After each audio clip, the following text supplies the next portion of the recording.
Alex Epstein is the author of the radically popular New York Times bestseller, The Moral Case for Fossil Fuels. Called the most original thinker of the year for his unique philosophy on energy and environmental issues, he has changed how thousands of people think about the energy debate. We always talk about being green, about the ideal of minimizing our impact on the planet. It's considered bad to have a footprint. But if you think about it, nature doesn't give us a good standard of living. Human life requires transforming nature, improving it to meet human needs. Now, in the process of that, in the process of using technology, we will always create risks and side effects. But at least most of the time, the benefits far outweigh the risks. And that's what I believe is the case for the most demonized technology in our civilization, which is fossil fuel energy.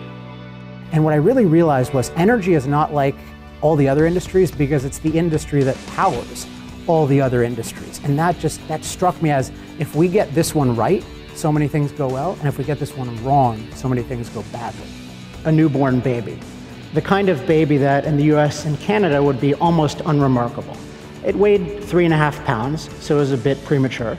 But the baby was not in the United States or Canada. The baby was in the Gambia. In the Gambia, they don't use incubators in their hospitals. And the reason is not just because incubators are a little bit expensive, the reason is because incubators require something that we take for granted, which is cheap, plentiful, and reliable energy. He combines moral philosophy with cutting-edge research to offer new insights about how fossil fuels and technology will improve the lives of billions of people safely, cleanly, and effectively for years to come.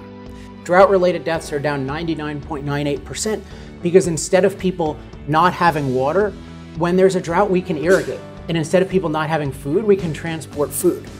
And for floods and storms, I mean, we're so much more protected because we can build infrastructure. All of this depends on energy. Epstein also offers practical and inspiring ideas for organizations trying to win over hearts and minds in the face of negative public perception. So the industry that could turn these rocks into energy had every right and every responsibility to its shareholders and to its own self-esteem to make the public excited about this technology. As this technology was being developed, they should have been shouting it out to Wired. You should have been reading it all over the place. These useless rocks are now going to be the foundation of a renaissance. I mean, it'd be like computers come out, the computer industry says nothing positive about what it can do, and the only people who are discussing it are fear mongers about computer viruses.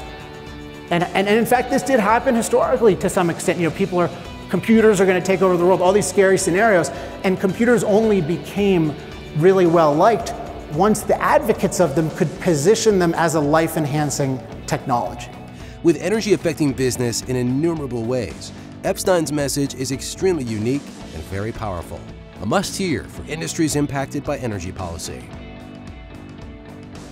It's a human legacy we want to leave behind us.